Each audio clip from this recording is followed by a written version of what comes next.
You know what's funny? We spend our whole lives being told we are British, Spanish, American, or whatever else, as if these labels are carved into our DNA, as if the universe itself drew lines on a map and said, these are your people, everyone else, not your problem. But the more I travel, the more I realize something uncomfortable. None of this is real, not in the way we think it is. Borders weren't created by nature. They weren't created by some higher being. They were created by people. People who lived, died, and disappeared long before we ever showed up. And yet we cling to these identities like they're the most important things in existence. Identity feels solid. It feels comforting. It gives us a sense of belonging, a tribe, a story, a place in the world. But when you zoom out, you start to see the cracks. Saying British people are like this or Spanish people are like that is just a social construct, which is something I've talked about a lot on this channel. And honestly, it's mostly been for fun. Life's too short, and sometimes it's interesting to explore how different people live. But every now and then, someone shows up in the comments with a very heated opinion. And to those people, I say, seriously,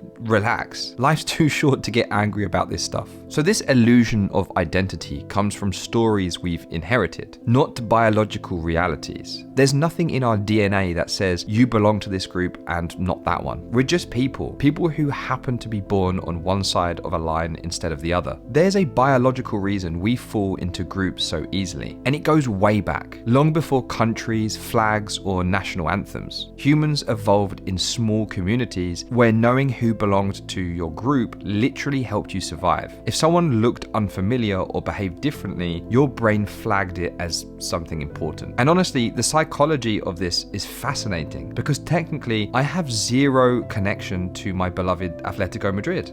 But after moving to Spain, I absorbed that identity anyway. And now I care passionately about whether they win or lose, which, let's be honest, it's completely out of my control. And those losses happen way more frequently than I would like. The funny thing is that instinct hasn't really updated itself. It still reacts to differences, even when those differences are completely harmless. So instead of this person might be a threat to my survival, it becomes this person supports a different football team, or this person votes differently, or this person speaks another language. It's not that these things are dangerous, it's that our brains are still running very old software. And because of that, sometimes we treat modern identities as if they're ancient rival tribes, even though the world we live in now is nothing like the world our ancestors dealt with. Travel is what really helped me to see past that instinct, not in some dramatic life-changing moment, just gradually through people I met and the everyday experiences I had. When you spend time in different countries, you start to notice how similar people are, not in a cliche we're all the same way, but in a very real, very practical sense. People want stability. They want to feel safe. They want to laugh with their friends, enjoy good food, and have a future they can look forward to. And the hospitality you find around the world is honestly one of the most humbling things. You could be thousands of miles from home, surrounded by people who don't share your language or your background, and they'll still treat you with kindness. They'll still help you. They'll still welcome you in. That's when those rigid identities start to loosen. Not because you're rejecting your own culture, but because you're seeing it in context. You realize it's just one version of being human, not the default, not the correct one, just one of many. And once you see that, it becomes harder to believe the stories